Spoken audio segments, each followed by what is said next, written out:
Digo, de repente a Brancatelli lo agarraron, le afanaron el teléfono, lo cagaron a palo, lo que carajo fuera. No pasó nada. Ahora cometan una multa en la ciudad de Buenos Aires, van a ver cómo le rompen el orto.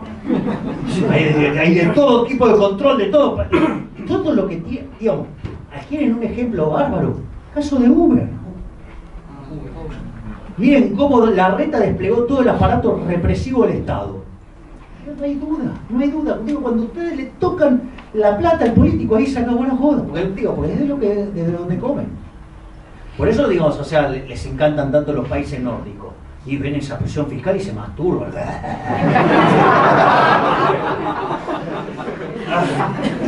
Porque si van a morder de ahí, imagínense.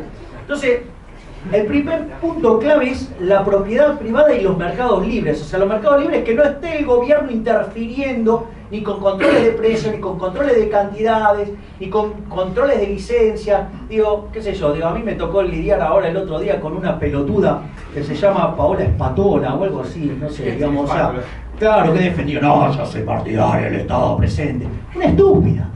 La calidad la determina el consumidor.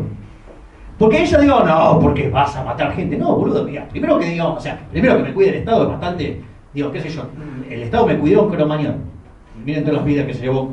Digo, también cuidó a los de los trenes, ¿no? Digo, se cargó con 51 personas, ¿no? Digo, cada vez que digo, me cuida el Estado, por favor, ¿no? O sea, digo, no se dio cuenta que hay kiosquitos, digamos, o sea. Pero al margen de eso, ¿no? Supongan lo siguiente.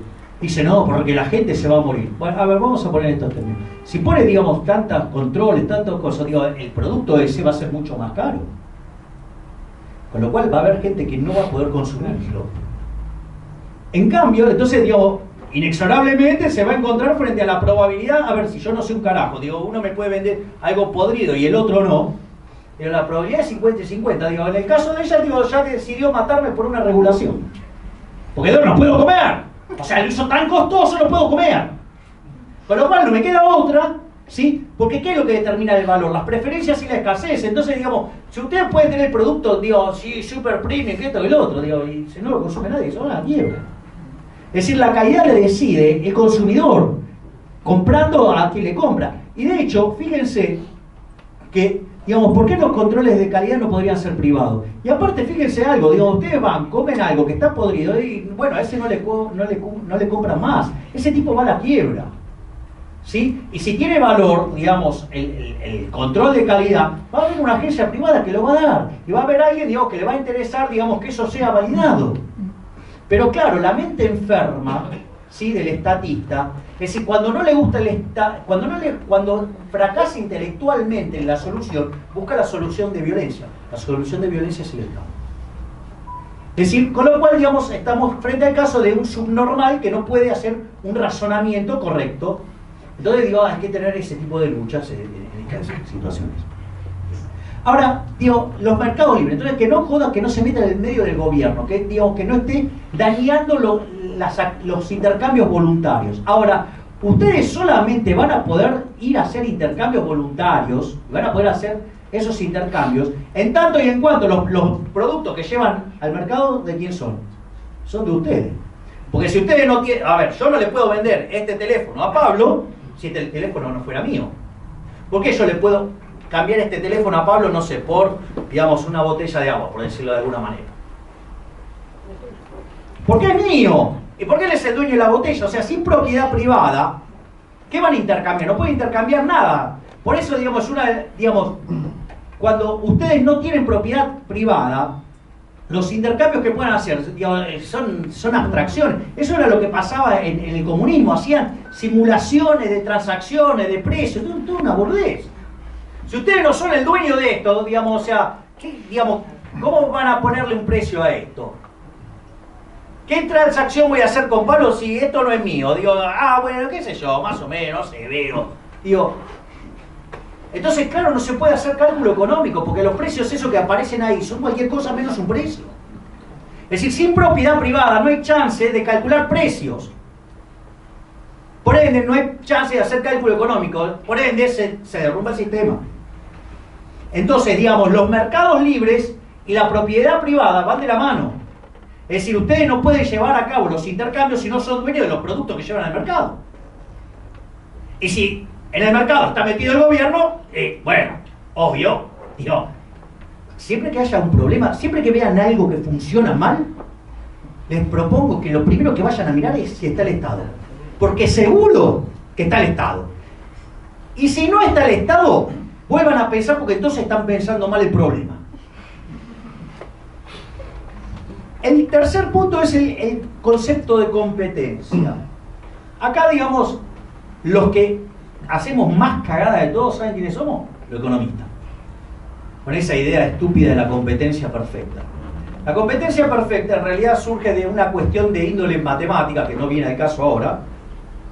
Entonces, por una cuestión de eficiencia, que tiene que ver con el óptimo de Pareto, digamos, la interpretación matemática del óptimo de Pareto ligado a la mano invisible, o sea, el pobre Adam Smith. Pero no, el concepto de competencia no tiene que ver con que haya mucha gente, digamos, en el mercado. El concepto de competencia tiene que ver con la libre entrada y salida. ¿Sí? El mercado libre y la competencia tiene que ver con que ustedes puedan entrar y salir digamos, a comercializar el mercado, que eso es la competencia. No la estupidez del paradigma neoclásico de que tiene que haber en empresa. Digo, fíjense que es tan ridículo el paradigma de competencia perfecta neoclásico que todas las empresas son precio aceptante, con lo cual, si hay algo que no hay en el modelo de competencia perfecta, ¿qué es? Competencia. Es decir, digo, fíjense los niveles de ridiculez que hemos llegado los economistas por enamorarnos del maldito óptimo de Pareto. Porque eso tiene que ver con el óptimo de Pareto. Concepto que desprecio fenomenalmente, después lo vamos a discutir. El otro tema es la división del trabajo. La división del trabajo también va ligada a la cooperación social. La división del trabajo, ustedes, digamos, por ejemplo, el mejor ejemplo siempre es el caso de cuando se discute cerrar la economía. Siempre los políticos dicen, no, porque hay que cerrar la economía, que esto, que lo otro, que pin, que pum. Entonces uno podría decir, bueno, si entonces es tan bueno, ¿por qué no nos cerramos en la provincia de Buenos Aires? Si es tan bueno, ¿por qué no nos cerramos acá, digamos, en Mar del Plata? Si es tan bueno, ¿por qué no nos cerramos todo acá dentro de este salón? Si es tan bueno, ¿por qué no nos cerramos nosotros solos? ¿Ustedes se imaginan si tuvieran que hacer sus propios zapatos, su propia comida, su propio, digamos, camisa, su propia vestido? Mira, tendríamos una vida inmundamente miserable. Sería inmunda, nuestra vida sería nefasta, sería horrible. Es decir, gracias a Dios que somos todos distintos y eso posibilita la división del trabajo. Es decir, entonces, ¿cuál es el punto? El punto es que entonces yo descubro que soy mejor produciendo alimentos y él es mejor produciendo zapatos. Entonces, digamos, lo primero que vamos a ver es que si intercambiamos, vamos a tener mejores zapatos y mejores alimentos. Y eso, digamos, y aun cuando él fuera mejor que yo produciendo alimentos y produciendo zapatos, pero es relativamente más productivo produciendo zapatos, por la ley de asociación de Ricardo, él va a hacer zapatos y yo voy a hacer alimentos. Aun cuando sea mejor que yo en las dos cosas. ¿Por qué? Porque le reditúa más hacer zapatos. Porque es más productivo relativamente. Es decir, que en el capitalismo hay lugar para todos.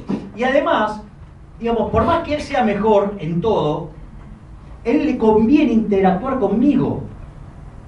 Porque su nivel de vida mejora, a pesar de que yo soy un pelotudo que haga todo peor que él. Entonces, esto, digamos, es un tema no menor.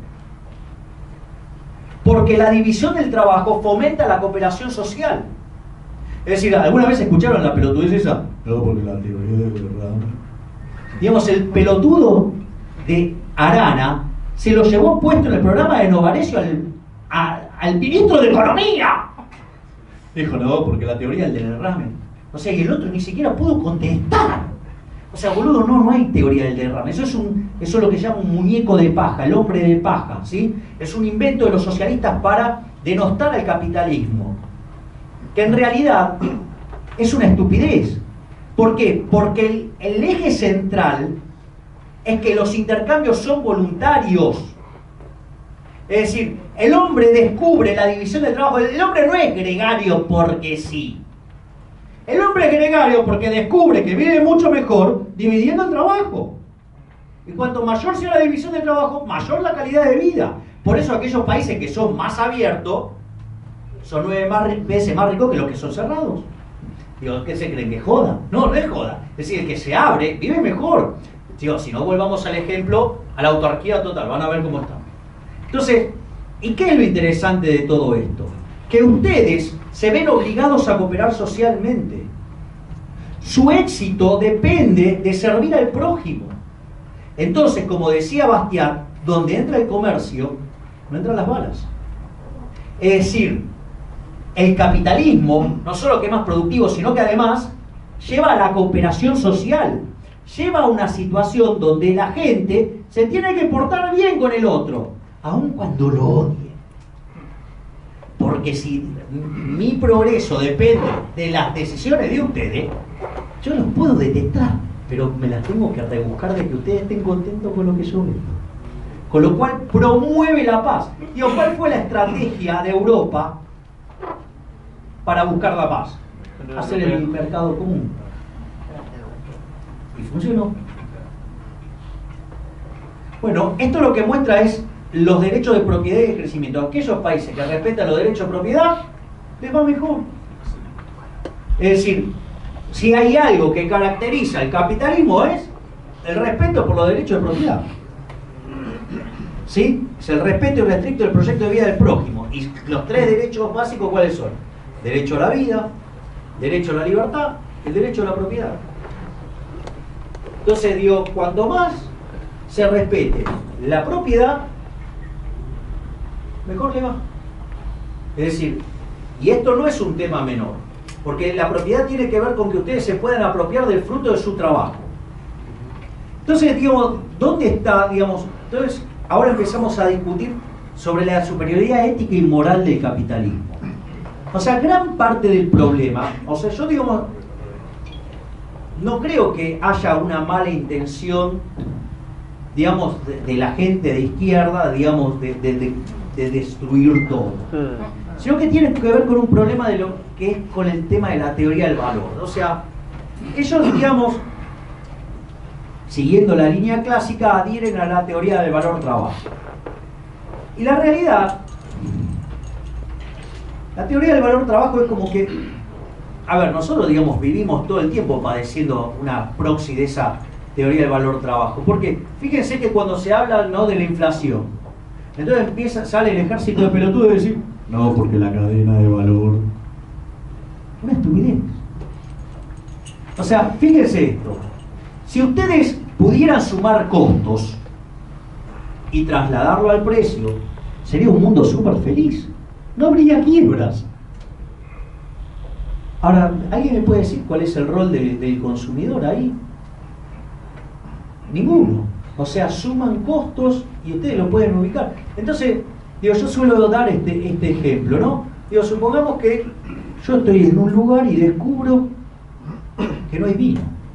Entonces tengo el monopolio. Entonces digo, voy a dedicarme a producir vino. Entonces me consigo la botella, la etiqueta, el corcho, la mejor uva, o más o menos, porque en total soy yo solo. Digo, y bueno, veo todo eso y me agarro la bruta botella de vino y como estoy yo solo, le cargo bruto margen. Los voy a joder a todos.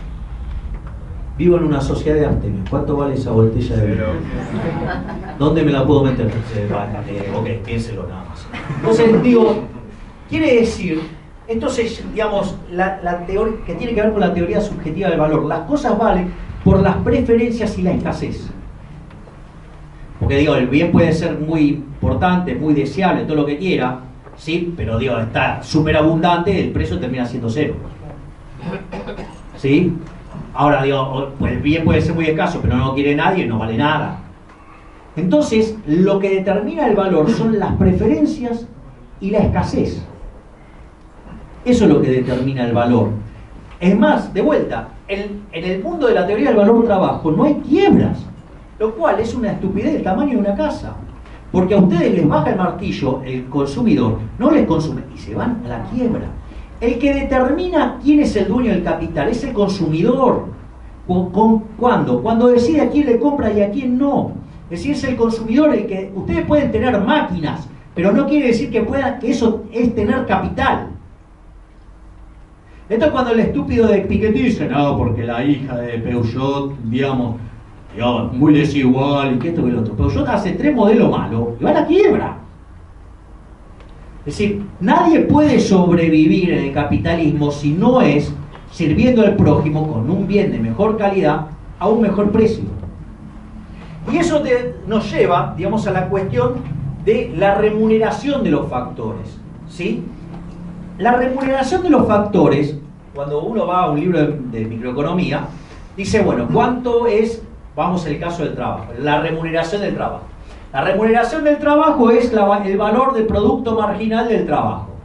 El valor tiene que ver con el precio. Es decir, que en el precio se captura el problema de las preferencias y la escasez. En el caso del vino, si nadie quiere ese vino, porque es una sociedad abstemio, ¿cuánto puedo pagar por el insumo trabajo? 0. 0, si no tengo ingreso, 0. Con lo cual, esto es muy importante, se llama ley de imputación de Menger, que son los precios los que determinan los costos y no los costos los que determinan los precios. Tema no trivial. Entonces, cuando ustedes entienden que son los precios los que determinan los costos, cuando vienen esos gansos que dicen, no, porque la cadena de valor, o sea, pondrán cara inteligente, lo dirán de una manera muy, muy solemne, ¿sí? Muy seriecito, pero están diciendo una pelotudez. Es irritante. Y ustedes le dan el ejemplo de la botella de vino, no, bueno, pero eso es un caso muy extremo.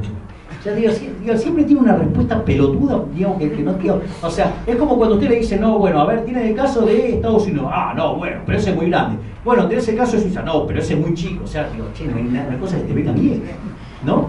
Entonces, y lo otro que entra es el producto marginal del trabajo, es decir, la productividad. Es decir, que en tanto y en cuanto ustedes sean más eficientes sirviendo al prójimo con un bien de mejor calidad a un mejor precio, ustedes van a estar más remunerados. ¿Por qué? Porque van a conseguir un alto precio y porque además van a tener una productividad más alta. Entonces, cuanto más productivos y cuanto mejor el bien que hacen, ustedes son un héroe, son un benefactor social.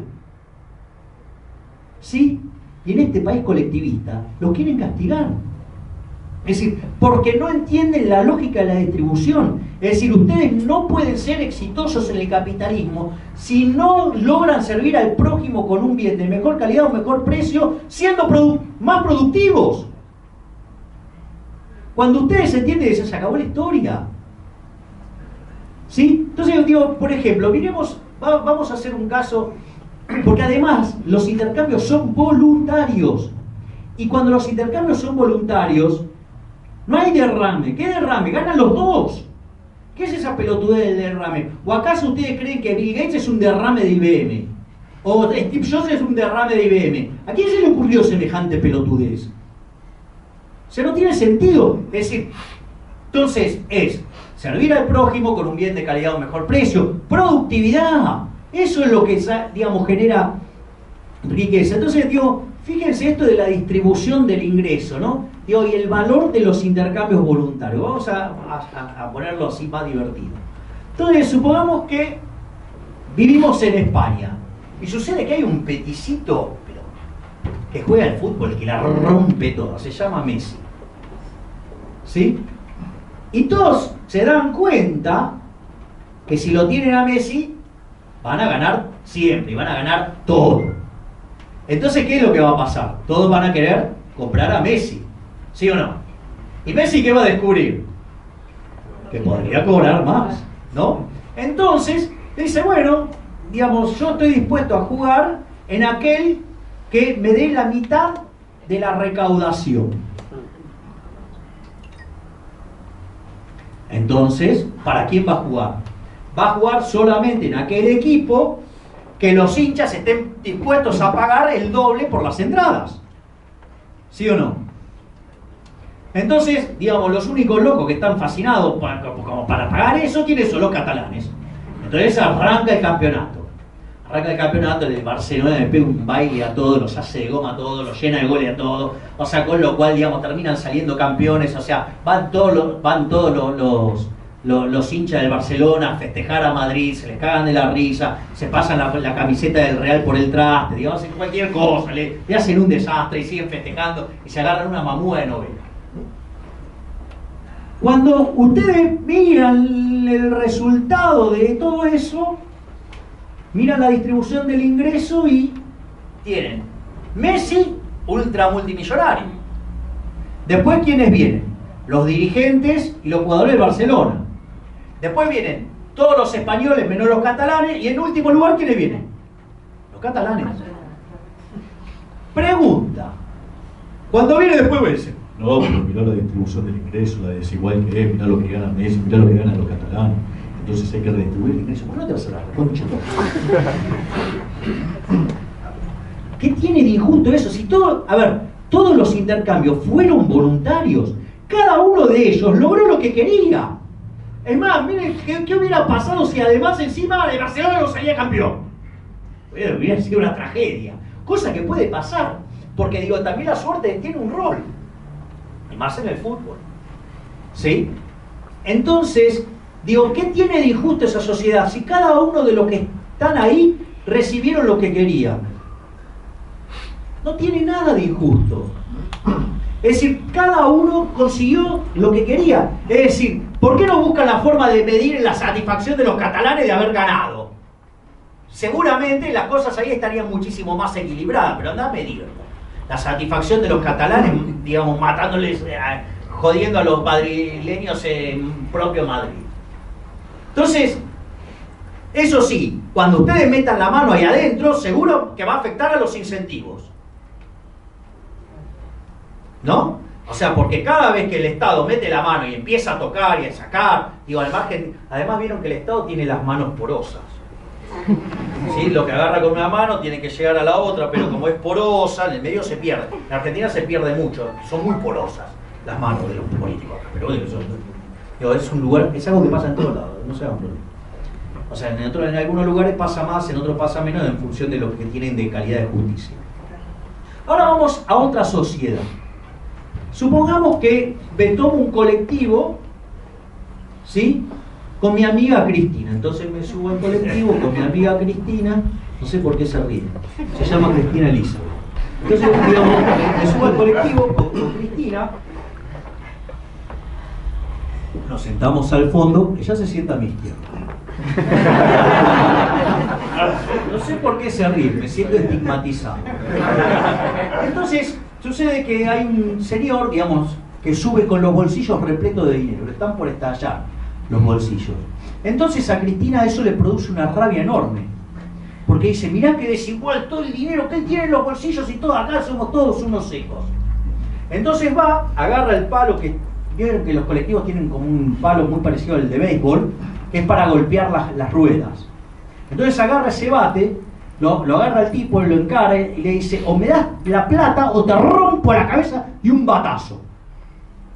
Supongamos que no se la va a gastar ni en carteras, ni en hoteles, ni todas en joyas, ni nada de eso. Supongamos que, digamos, la distribuye igualitariamente entre todos los que estamos en el colectivo. Digo, y dejemos de lado que esa plata era la que el señor llevaba para pagar la operación de los ojos del hijo, que, digamos, o sea, no le quedó otra aquí en el colectivo porque no le quedaba más plata que esa. Pero digo, eso es un detalle de segundo orden para Cristina, ¿no? Ahora, todos tienen lo mismo en el colectivo. ¿Ustedes dirían que esta sociedad es más justa que la primera? No. Es decir, porque está precedido de un acto violento. Es decir, la redistribución del ingreso es un acto violento. Es decir, suponga que, no sé, yo veo, no sé, lo veo a Nicolás y digo, uy, no, yo quisiera que Nicolás estuviera mejor que esto, que el otro. Entonces, digo, necesita más plata, qué sé yo. Entonces voy, agarro, saco una 9 milímetros, tu nombre, le pongo la 9 milímetros a Juan Carlos, sí, cuando él siente el frío metal en la frente, le digo, dame tu plata. Es para hacer caridad con Nicolás.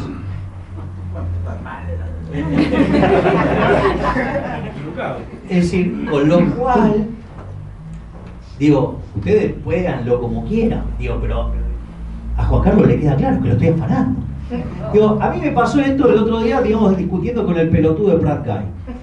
¿no? Entonces, digamos, Placa y agarra y empieza con toda esa boludez de la distribución del ingreso, que esto, que lo otro. Entonces le digo, che, negro, escúchame, digamos, el keynesianismo te está pudriendo la cabeza tal que no parás de decir pelotudeces.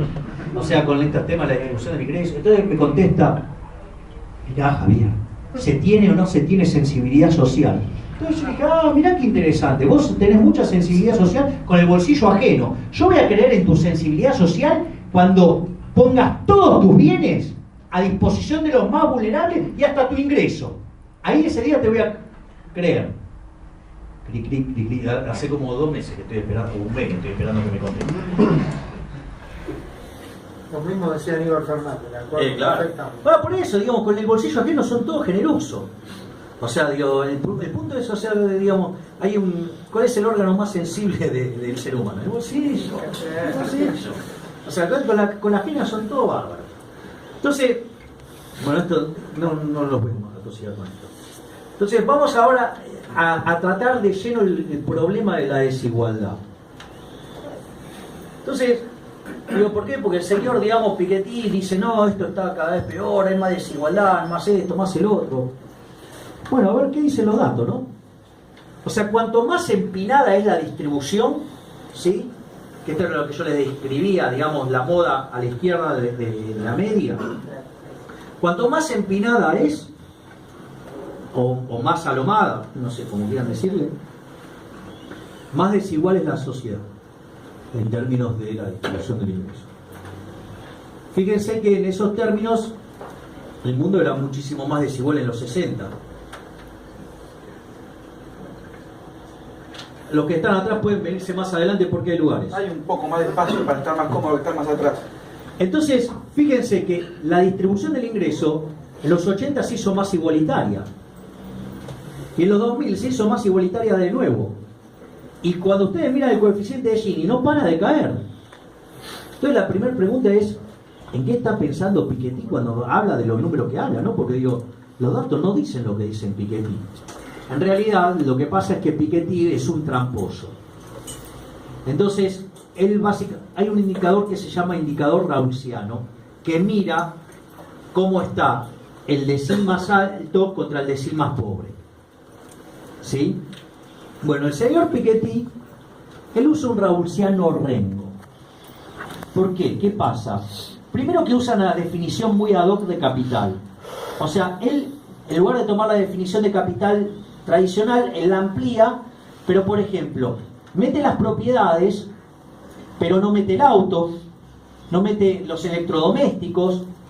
Adivinen, digamos, en qué familias tiene mayor peso el auto, los electrodomésticos, todas las cosas esas que traen dentro de la casa. ¿En los más ricos o en los más pobres? Obviamente, los segmentos más bajos. Entonces, pero además, no compara el más alto contra el más bajo. ¿Saben por qué? Porque los que más levantaron son los que están en el más bajo. Entonces, solamente toma el peso de los que más tienen en el total. Y con una definición renga. Y que además forzada. ¿Para qué? Para que le dé el resultado. Donde en realidad, lo peor de todo, lo de Piketty, pasa con las proyecciones en realidad. No con los datos ciertos. Lo peor son las proyecciones. Ahora sucede que cuando ustedes aplican el método de Piketty para mirar qué pasó en el siglo XX, de pifia por casi un 700%. Y todos seguían por las proyecciones de Piketty. Digo, es raro. Digo, salvo, digamos, que claramente estemos frente a un problema de sesgo de confirmación, ¿no? O sea, donde en realidad, digamos, nos agarramos de las ideas que queremos escuchar. Fíjense, esto es la distribución del ingreso en el 2003, pero amplificada, porque si ustedes se fijan como era antes, ya estaba bastante más plana. Entonces, ¿qué es lo que estoy haciendo en esa filmina? Es como amplificarlo, para que se vea más grande. O sea, voy a ponerme bien así, digamos, a defenderle la quintita a los zurditos, por decirlo de alguna manera. Entonces, ahora se ve más desigual, el gráfico impacta más. Y veamos qué pasó, digamos, a esta misma escala en el 2011. Es decir, el mundo se está haciendo más igualitario. Si esto tiene que ver con un fenómeno que el crecimiento se llama convergencia, que es aquellos países que son más pobres, crecen más rápido. Entonces, digamos, la verdad que el problema de la distribución del ingreso, digamos, parece que es un problema más en la cabeza, digamos, de un resentido que lo que es verdaderamente. Entonces, vamos a los últimos 6 puntos de la presentación. El primero es el tema de la lógica populista. La lógica populista fue básicamente pergeñada por el impresentable de Pareto. Cuando encuentra esa distribución del ingreso donde, y que aplica para casi todos los países del mundo, donde entre el 70 y el 80% tienen menos que el promedio, la recomendación de política es clara. ¿Qué le dijo a Mussolini? Decir que le vas a sacar a los ricos para darle a los pobres. Es claro, le estaba hablando entre el 70 y el 80% de la población. Un día lo estaba escuchando a Víctor Hugo Morales, ¿sí? Fue fabuloso, porque ¿qué era lo que decía? Digamos, si no fuera por la culpa del maldito Clarín, Cristina sacaría entre el 70 y el 80% de los votos. Era Pareto puro, era Pareto puro. Es decir, que en el fondo la lógica de la populista emerge de esta cuestión de la distribución del ingreso. Entonces ahí, digamos, uno se va a lo que es la visión de Milton Friedman, que está muy ligada a la que tenía en algún momento John Stuart Mill, y es el tema de que Friedman decía, aquellas sociedades que ponen la igualdad por encima de la libertad no consiguen nada de ambas. Es decir, es más, ustedes en una cárcel tienen alimento, tienen todo, no tienen libertad. Con lo cual digo, habría que evaluarlo. Y aquellas sociedades que ponen la libertad por sobre la igualdad consiguen mucho de ambas. Una de las cosas relacionadas con esto que decía John Stuart Mill es que cuando la sociedad ponía la igualdad por encima de la libertad se terminaba volviendo una sociedad de saqueadores. Y cuando pasaba eso, automáticamente la sociedad se derrumbaba. Es la idea de la justicia social. O sea, la justicia social, lo que hay que entender es que es injusta, es un acto violento. O sea, digo, ¿cuál? Porque uno lo que tendría que preguntarse es esto. Por ejemplo, un gran defensor de la justicia social, ¿quién es? Potato. ¿Sí? Digo, ahora miren qué interesante.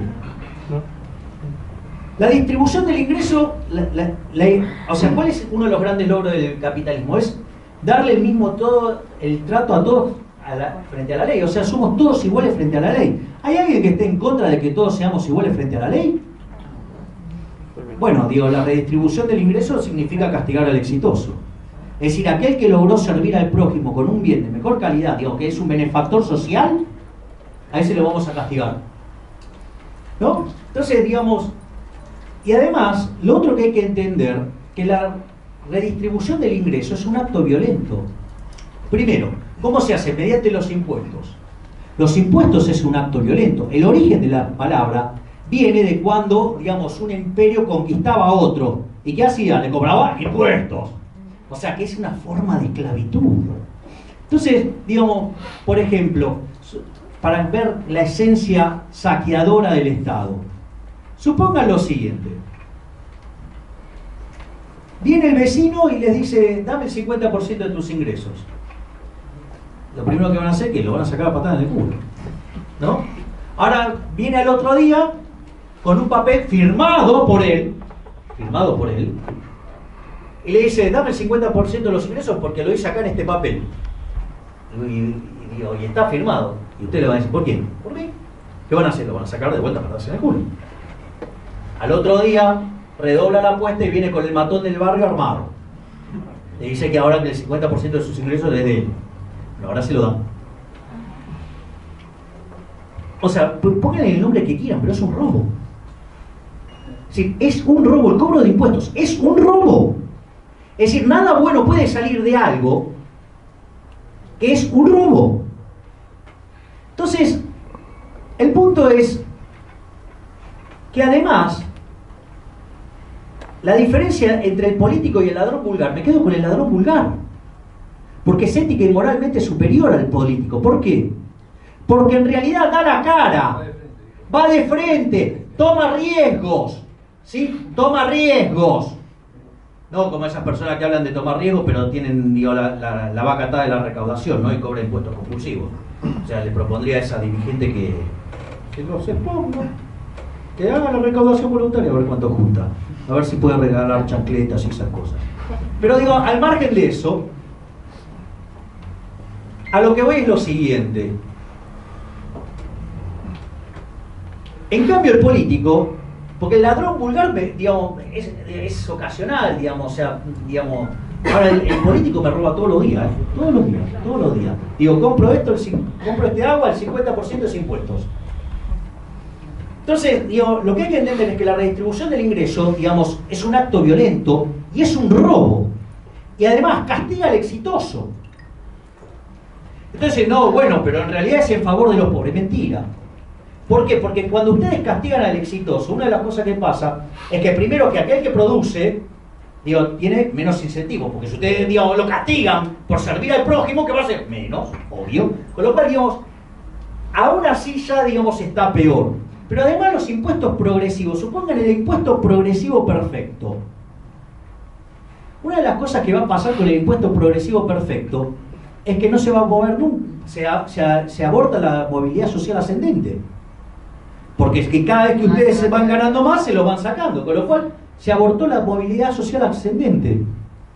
Y además, ¿qué es lo que pasa? Cuando ustedes castigan al dueño del capital, ¿saben qué hace el dueño del capital? Se va a otro lado. Con lo cual, la productividad del trabajador cae y por ende la remuneración del trabajador cae. Con lo cual, al que más joden con el tema de la justicia social y toda esa porquería, es el que menos tiene. ¿Quieren un buen ejemplo? Argentina, desde mediados del siglo XX, número 5 del mundo, número 55 y cayendo. Entonces, en el fondo, nosotros tenemos una discusión de valores. ¿Quieren abrazarse a la justicia social, a todas esas porquerías? Bueno, ¿cuáles son los fundamentos? Son la envidia, el odio, el resentimiento, la violencia, ¿sí? El robo. Esos son los valores del socialismo. Del otro lado, ¿qué tenemos? Servir al prójimo, ¿sí? Esforzarse por bienes de mejor calidad, buscarle la vuelta, ¿sí? Digamos, además, la paz, ¿sí? El comercio, la cooperación social, el esfuerzo duro, el trabajo, todo para servir al prójimo con un bien de mejor calidad a mejor precio. En definitiva, esos son los valores. Muchachos, decidan de qué lado están, porque unos conducen a la pobreza, los otros conducen al bienestar y a una vida más armoniosa. Eso es todo. Muchas gracias.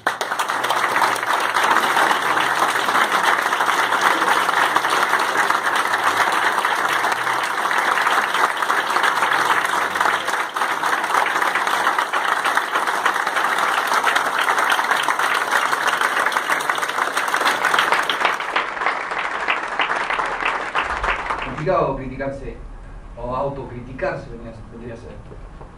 A ver, yo creo que, a ver, de vuelta, es un sistema superior en lo productivo.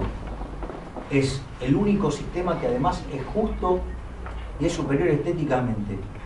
¿Qué le tengo que cuestionar? Tengo que cuestionar nada.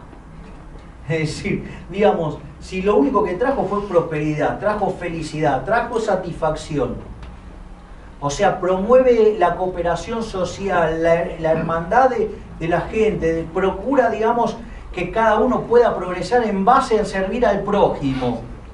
Es decir, es una explosión de riqueza, es una explosión de conocimiento, es una explosión de bienestar, es una explosión, digamos, de todas cosas buenas. ¿Qué le tengo que cuestionar? Digamos, ¿para qué? ¿Para tomar las ideas de la envidia, el odio y el resentimiento? No sé, no tengo nada que cuestionarle. Es decir, ¿por qué? Porque es el sistema más maravilloso que diseñó la gente. Vos fíjate esto, ¿no? Digamos, de hecho, la propia creación, el propio Dios es anarcocapitalista. El universo es anarcocapitalista. ¿Sí? ¿Sabes por qué? Porque si estuviera en la mano de un colectivista ya hubiera desaparecido el universo. Con lo cual no tengo nada para cuestionar el sistema. Lo único que tengo que hacer es que festejarlo. Así que la verdad, digamos, ¿sabe qué, muchacho? ¿Cerramos? Sí. ¡Viva la libertad, carajo!